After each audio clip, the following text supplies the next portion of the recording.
নিত্য প্রকাশে আপোষহীন এসটিভি নিউজ এক্সপ্রেস। নিত্য নতুন আপডেট খবর পেতে চোখ রাখুন এসটিভি নিউজ এক্সপ্রেসে। পূর্বের জমিজমার বিরোধকে কেন্দ্র করে হত্যার উদ্দেশ্যে শফিকুল ইসলামকে এলোপাতাড়ি মারপিট করেন লেবু মিয়ার পরিবার। গত 3 সেপ্টেম্বর 2024 রোজ মঙ্গলবার শফিকুল ইসলাম তার রোজগারের জন্য তার ব্যাটারি চালিত ভ্যান গাড়িটি নিয়ে বাজারের উদ্দেশ্যে রওনা দেন। এমতাবস্থায় তাকে রাস্তায় আটক করে বেধড়কভাবে মারপিট করেন লেবু মিয়ার পরিবার। এক পর্যায়ে লেবু মিয়ার হাতের আঘাতে শফিকুল ইসলামের একটি দাঁত ভেঙে যায়। তখন শফিকুল ইসলাম তার জীবন বাঁচানোর তাগিদে চিল্লাচিল্লি করলে সুমন মিয়া শফিকুল ইসলামকে হত্যার উদ্দেশ্যে শফিকুল ইসলামের গলা চেপে ধরেন। তারপরেই লেবু মিয়ার পুরো ফ্যামিলি শফিকুল ইসলামকে এলোপাতাড়ি কিল ঘুষি ডাংমার করে জখমের সৃষ্টি করেন। এমতাবস্থায় শফিকুল ইসলাম জ্ঞান হারিয়ে ফেলেন। তারপরেই সাইফুল ইসলাম এবং আজহারুল ইসলাম শফিকুল ইসলামকে উদ্ধার করে কিশোরগঞ্জ মেডিকেল হাসপাতালে ভর্তি করেন। বিস্তারিত বক্তব্য দেখুন ভিডিওতে। 5 জনে মিলিয়ে বিচার চাই আমরা। নির্মমভাবে বলছে আমার বাবার কেউ নাই এখানে, একমাত্র আল্লাহ ছাড়া। আমার বাবার উপর অত্যাচার চালাচ্ছে, আমার বাবাকে শেষ করবে।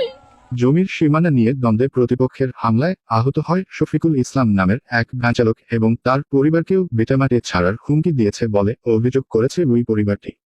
গত মঙ্গলবার নীলফামারী জেলার জলঢাকা উপজেলার পার্শ্ববর্তী ইউনিয়ন রণচণ্ডী ফজলু মেম্বারের পাড়ায় এই ঘটনা ঘটে।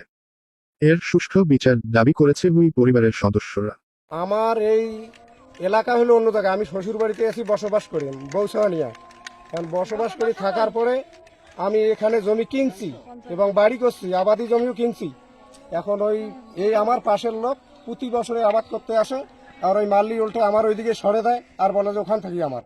হইতে হইতে আমি এবারে ধান খেত গেছি, সে ধান খেত কাটিয়ে আমার ওখান থেকে 4 শতক জায়গা সে বাইর করে নেবে, আমি বাইর করতে দেই নাই বিদায় আমাকে রাস্তায় ধরে ভ্যান চালে খাই, আমি ভ্যান থেকে নামিয়ে 6 জনে ধরি আমাকে মারছে।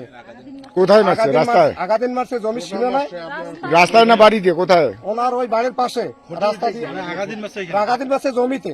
আর পরের দিন আমি ভ্যান ধরে যাইতেছি, ওখানে আমার ভ্যান থেকে টানি নামিয়ে তার তিন ছেলে তার বাবা, ওরা 2 জনে 5 জন আমাকে মারিয়া এক দাঁত ভেঙে ফেলে দিছে আর এক দাঁত নড়তেছে আর পুরো শরীর আঘাত করছে, মাথা মুখে আমার ব্যথা করতেছে, মাথা আমি দাঁত থাকতে পারতেছি না। আমার নাম হলো শফিকুল ইসলাম।